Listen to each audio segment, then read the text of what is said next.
Vous avez le droit à tout moment de nous dire que vous êtes fatigué, vous voulez vous reposer. Non, je peux continuer. Merci, Monsieur le Président. Merci, honorables assesseurs. Général. Oui. Alors, tout d'abord, nous vous remercions très sincèrement d'avoir comparu devant ce tribunal pour éclairer sur ce que vous connaissez dans cette affaire. Vous confirmez, avant tout d'abord, que vous étiez le chef d'état-major général des armées au moment des faits. Effectivement. Je voudrais savoir, quand on parle de chef d'état-major général des armées, quelle est l'étendue de son pouvoir? Voilà. Le chef d'état-major a en charge la commande de l'armée de terre, l'armée de l'air, l'armée de mer et la gendarmerie. Mais je peux vous expliquer pour la gendarmerie comment ça s'est passé.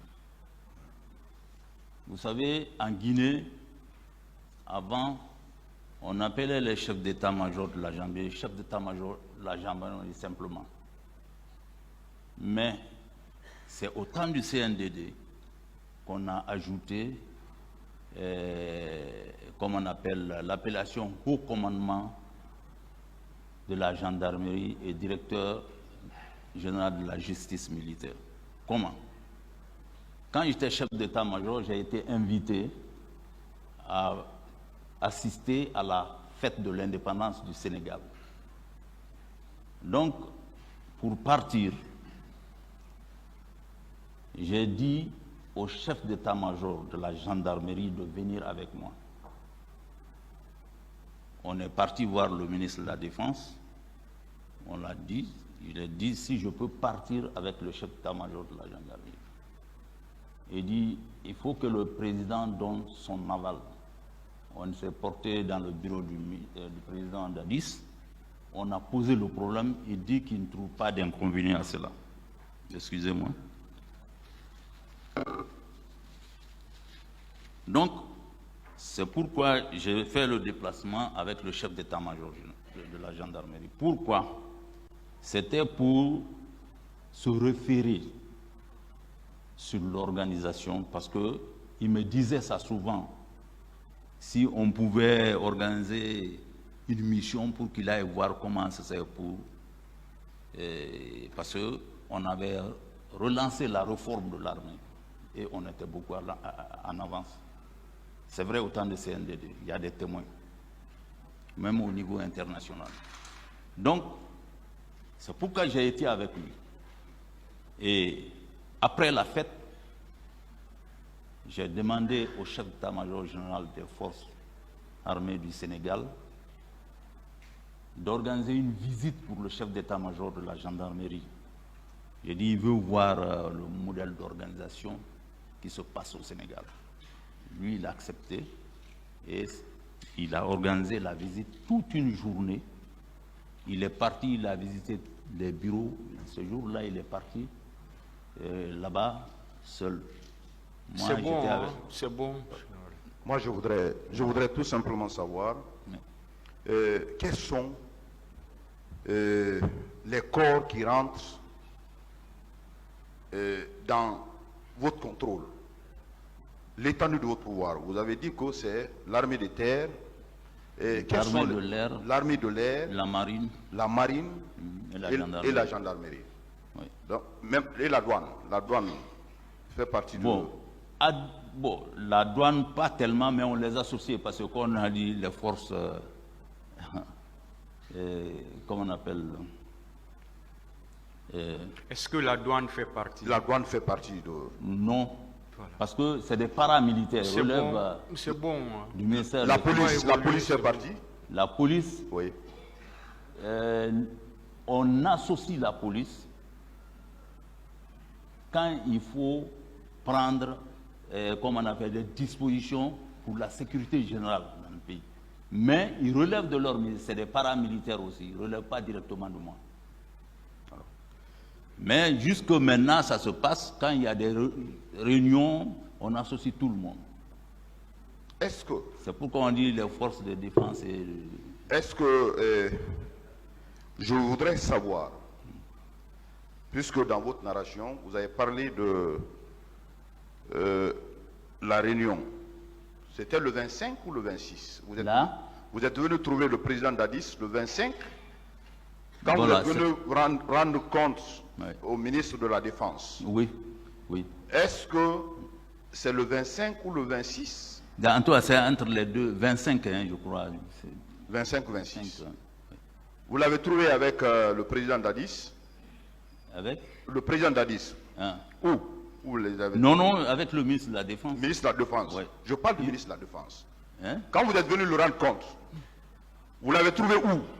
Dans son bureau, avec le ministre de la Défense. Avec le ministre de la Défense. Oui. C'est ce que je voudrais savoir. Alors, la réunion au cours de laquelle vous avez répercuté les instructions du président de la République, est-ce qu'au cours de cette réunion, tous les corps que vous venez de numérer, qui rentrent dans vos attributions, étaient présents? Je veux parler principalement de la gendarmerie, de la police, l'armée des terres et l'armée de l'air. Est-ce qu'ils étaient tous présents à votre entretien? Ils étaient tous présents. La police, la gendarmerie, la douane, tout le monde, toutes les forces de défense et de sécurité. Tout le monde est venu et j'ai dit, parce qu'il fallait faire la différence. Ceux qui sont chargés de maintien d'ordre, j'ai dit, eux, c'est leur mission régalienne. Mais les autres restent en caserne, quartier consigné. Est-ce que les instructions étaient générales ou bien il y avait des corps qui faisaient exception, à qui vous avez donné les pouvoirs ce jour de sortir pour encadrer la manifestation? Quelle manifestation? La manifestation de 28. Je n'ai ordonné à personne. Non, vous ne m'avez pas compris. Ouais. Je voudrais savoir, puisque vous avez donné une consigne générale, Ouais. est-ce que cette consigne s'étendait sur tous les corps ou bien certains corps faisaient exception à qui vous avez donné autorisation par endroit de veiller à encadrer la manifestation? Voilà. En tout cas, tout ce qui relevait de moi, en tant que chef d'état-major, quand on m'a nommé, on m'a donné mes attributions, tout ce qui relevait de moi sont restés quartier consigné. Donc, monsieur le général, on peut conclure, d'après votre explication, qu'il n'y avait aucune exception. Tout le monde était demandé à être consigné. Gendarmerie, police, l'armée des terres. Oui. C'est ce que vous avez... Non, pas la gendarmerie. J'ai bien dit. La gendarmerie et la police sont habilitées. C'est leur mission régalienne. Vous avez donné ces consignes-là? En là-bas, j'ai dit excepté les deux. Parce que c'est leur mission. Et ils le font à tout moment. Ils le font à tout moment. Et dans tous les pays, c'est la gendarmerie et la police. Est-ce que, puisque la gendarmerie, Oui. vous savez, dans la gendarmerie aussi, il y a des catégories, si je comprends bien. Est-ce que c'est tout le corps de la gendarmerie ou bien certains gendarmes ne faisaient pas partie du maintien d'ordre? Vous savez... À qui les maître, consignes sont... Vous savez, maître, même au niveau de l'armée de terre, c'est bien structuré. Quand on dit l'armée de terre, ça englobe. Et quand on dit la gendarmerie, ça englobe aussi. Est-ce que vous voyez? Moi, j'ai affaire au chef d'état-major de la gendarmerie. Je l'ai dit, excepté la police et la gendarmerie. Donc, je ne pouvais pas dire telle unité de la gendarmerie ne doit pas sortir ou bien doit sortir. Non. Ils ont leur organisation et ils ont leur, comment on appelle, manière d'agir dans le cadre de maintien d'ordre. Ils sont même formés pour ça. D'accord. Oui. Alors, vous déclarez qu'ici, qu'à partir du 27, votre consigne a été respectée à partir du 27 même. Oui, à 10 heures. Quels sont les corps qui ont respecté ce même jour? Tout le monde, tous les gens que j'ai appelés étaient présents dans la salle. Dans la salle? Oui, ils étaient présents dans la salle. Bon, d'autres disent réunion, pour moi, ce n'est pas une réunion. Je les ai appelés pour passer les instructions.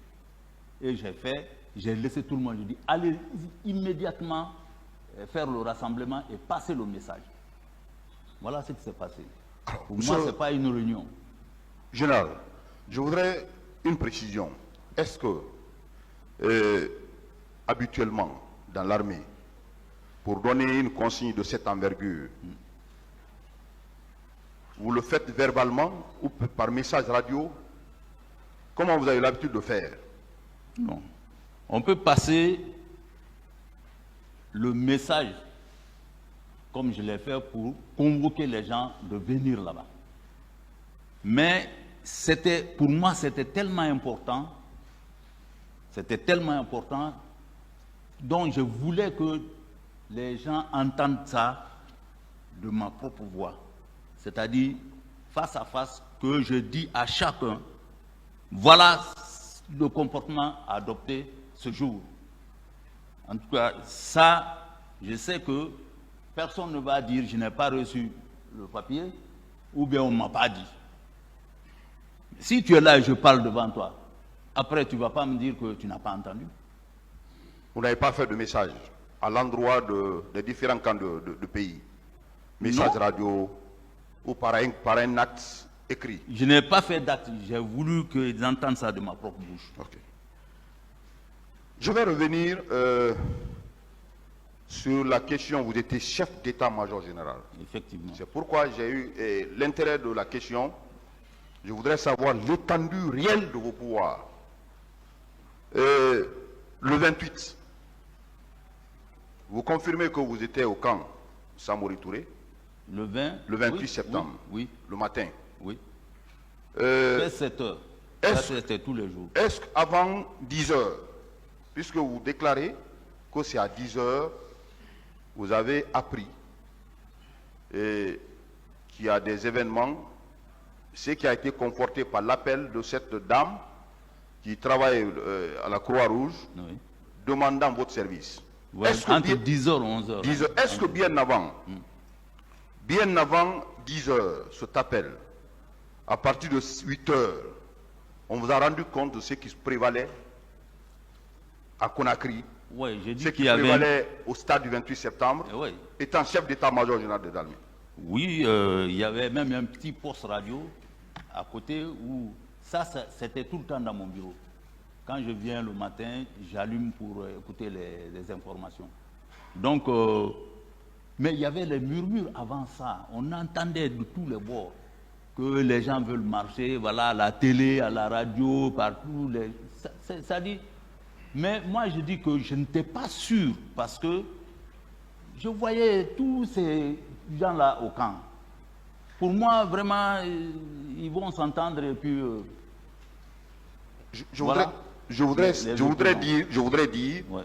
est-ce qu'un de vos subordonnés vous a appelé pour vous décrire l'atmosphère qui régnait à Conakry, en général et en particulier au stade? Est-ce qu'un de vos subordonnés vous a appelé pour vous décrire ce qui se passait, étant chef d'état-major général de l'armée?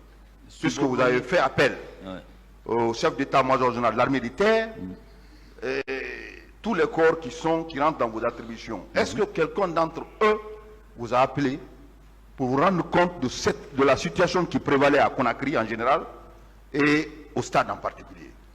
Non, c'est moi qui appelais, chaque 1 heure du temps, j'appelais les chefs d'état-major et je leur demandais, voilà quelle est la situation.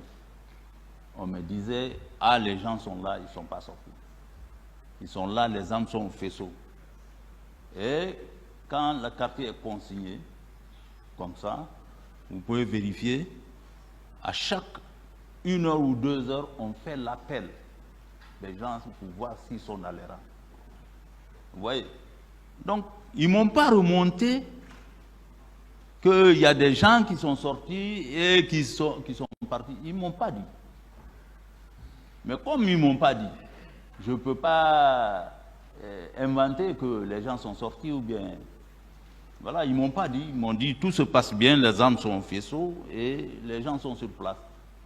J'ai dit le 27 au 28, il y a des unités où les gens ont passé la nuit. Ils ont passé la nuit au camp. Donc personne ne vous a informé? Que les gens sont partis au camp. Les gens sont sortis, aucun chef d'État? Non.